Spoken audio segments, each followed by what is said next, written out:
Bonjour, voici la correction de l'exercice d'introduction du chapitre 9 sur le nombre dérivé.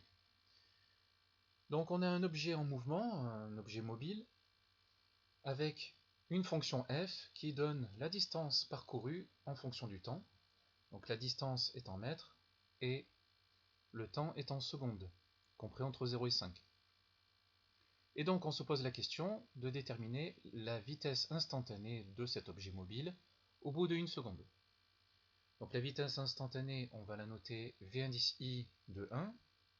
Donc elle dépend du temps, donc on prend une notation fonctionnelle. Et on sait que la vitesse, c'est la distance divisée par le temps. Plus précisément, vous êtes censé avoir vu en physique la vitesse moyenne entre deux instants t1 et t2, c'est-à-dire le rapport entre la distance parcourue, donc d2 moins d1, sur le temps écoulé t2 moins t1. Et donc on a une vitesse moyenne, Vm, entre t1 et t2, qui est donc égale à f de t2 moins f de t1 sur t2 moins t1, car la distance, elle est donnée par la fonction f. Et donc on se retrouve avec une formule qui est celle d'un coefficient directeur de droite. Et donc pour avoir la vitesse moyenne, en fait, on va passer par une droite qui est séquente à la courbe représentative de la fonction f, au point d'abscisse t1 et t2. Maintenant, on va prendre, étant donné qu'on cherche la vitesse instantanée au bout d'une seconde, on va prendre t1 égale 1. Et pour t2, il faut que ce soit une valeur qui puisse se rapprocher de t1, car pour avoir la vitesse instantanée, on va passer par la vitesse moyenne, mais avec un temps, le temps qui se passe entre t1 et t2, qui soit le plus bref possible. Et donc, pour cela, on va poser que t2 c'est 1 plus h, avec h qui, au fur et à mesure, grâce à un curseur, va se rapprocher de 0. Donc on a graphiquement la courbe de la fonction f. On a le point A d'abscisse 1 et donc d'ordonnée f de 1. Donc ici c'est 1 et 2,5 car f de 1 est égal à 2,5. C'est-à-dire qu'au bout de 1 seconde, la distance parcourue c'est 2,5 mètres. On crée un curseur h avec une incrémentation de 0,01 pour pouvoir avoir un deuxième point mobile sur la courbe. Donc ces valeurs, c'est de 0,01 jusqu'à 2. Donc je le mets au maximum et je crée le point M. Donc A, c'est le point d'abscisse T1, M, c'est le point d'abscisse T2, donc ici 1 plus H. Son ordonnée, c'est donc F de 1 plus H. Et ici, vu que H égale 2, on obtient que c'est 1 plus 2, 3 en abscisse, et donc 6,5 en ordonnée.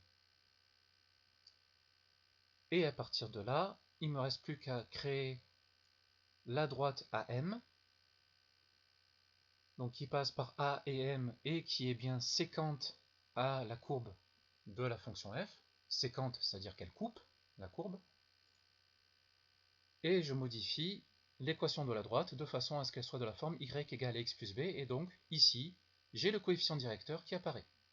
Donc entre A et M, on a une vitesse moyenne entre 1 et 3 secondes de 2 mètres par seconde. Et donc il n'y a plus qu'à réduire cet intervalle de temps pour avoir une vitesse moyenne qui va se réduire jusqu'à être quasiment une vitesse instantanée. Donc je réduis au fur et à mesure. Le point M évolue en se rapprochant sur la courbe de la fonction f, se rapproche du point A. La droite AM évolue elle aussi, bien sûr. Et lorsque h est très petit, c'est-à-dire ici égal à 0,01, A et M sont quasiment au même endroit. Et on obtient que la vitesse moyenne est presque égale à 1 mètre par seconde. comment on voit ça par le calcul? Donc la vitesse moyenne, ici je la prends entre t1 égale 1 et t2 égale 1 plus h. Donc je remplace t1 et t2 par 1 et 1 plus h. Je remplace la notation fonctionnelle par l'expression de la fonction f. Donc au numérateur, j'ai remplacé t par 1 plus h et t par 1. Au dénominateur, 1 plus h moins 1, il ne reste plus que h. Ensuite, il suffit de faire le calcul.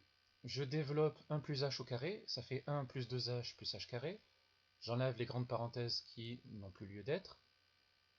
f de 1 est égal à 2,5, donc je le remplace. Je simplifie en développant la parenthèse et en simplifiant au niveau des constantes. On se retrouve avec h plus 0,5 h carré sur h. Et donc je remarque qu'au numérateur, tous les termes ont h. Donc je peux factoriser par h, ça fait h facteur de 1 plus 0,5 h.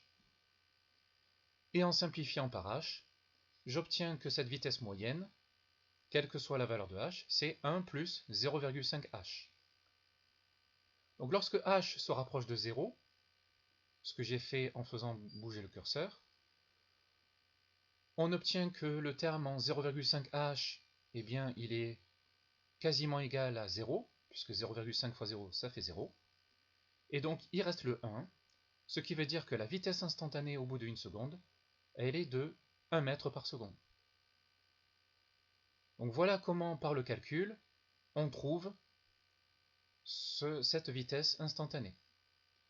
Et graphiquement, ce qu'on peut remarquer, c'est que la séquente AM est devenue en fait la tangente à la courbe représentative de la fonction f au point M d'abscisse 1.